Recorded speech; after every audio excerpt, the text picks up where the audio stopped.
Please welcome your very special host, Wrigley Kordt. Oh.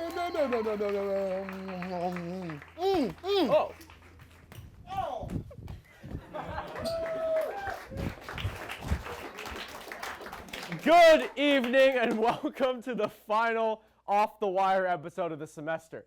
I'm your host, Wrigley Kordt, and quite frankly, I'm ready for it all to be done.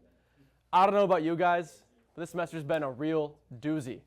I feel like everyone's just totally wiped out. The light is gone from all my friends' eyes. We're all limping to the finish, much like our beloved football team. Oh, we've lost twice to mediocre teams, but we still have an outside shot at the playoffs if everything goes our way. Yeah, I've heard this one before. I'll see you guys at the Pop-Tart Bowl. But look, there's a light at the end of the tunnel. Thanksgiving's a week away. Now, Thanksgiving, in my mind, is the most sinful holiday. In a 24-hour span, you cover at least like 5 of the 7 deadly sins. Sloth, gluttony, your uncle's annual racist tirade covers wrath. The only one I know for sure doesn't happen on Thanksgiving is lust, because no one in human history has been horny on Thanksgiving, unless you're like a little too into food. And hey, I don't judge. Maybe the turkey's not the only thing getting stuffed. You do you, man. Now, Thanksgiving's a great chance to see all the family members we forgot existed. Well, you guys do at least. Here's the thing. My family is tiny. As you can probably tell by the healthy mix of entitlement and shame I carry myself with, I'm an only child. But here's the thing.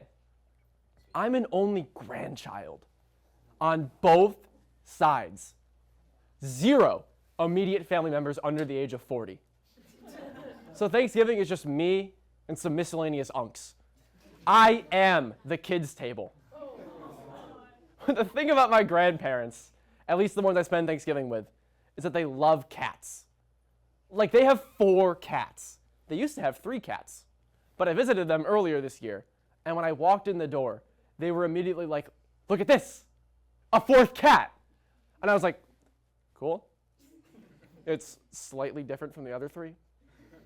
I'm going to go put my bags down in the guest room now. And they said, wait, leave them out here.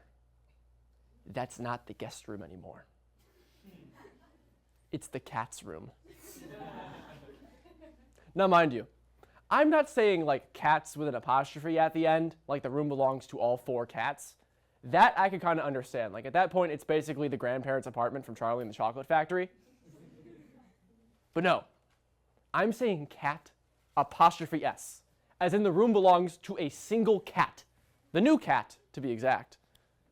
Turns out the cat has feline HIV, which is a thing I was in denial of for the first 20 years of my life. I'm no better than Ronald Reagan. So basically, the cat has to sleep in its own room because if it scratches or bites the other cats, they too could get feline HIV. The cat has to take medication every day to make sure feline HIV doesn't become cat AIDS. These are the things I get to hear about when I visit family. And look, I try to be a good person. So I try to see it as my grandparents taking on this very noble pursuit. They're caring for this formerly stray and eternally sick cat. And that's not an easy thing to do, especially while also owning 3 other cats. So if I have to sleep on the couch for a few days, so be it. Who needs like a spinal column, right? And then I went to use the bathroom. And they said to me, that's the cat's bathroom. And I said, no, silly. I wasn't going to use the litter box. I'm a big boy. I'm going to use the toilet. And they said, well, sometimes the cat doesn't like sleeping in the bedroom. So she sleeps in the bathroom. It's the cat's bathroom. And while I slowly died inside, the cat scurried off to the cat's kitchen tried to make a cat filet mignon, started a grease fire, and blew up the entire house, resulting in my untimely death. This is a true story.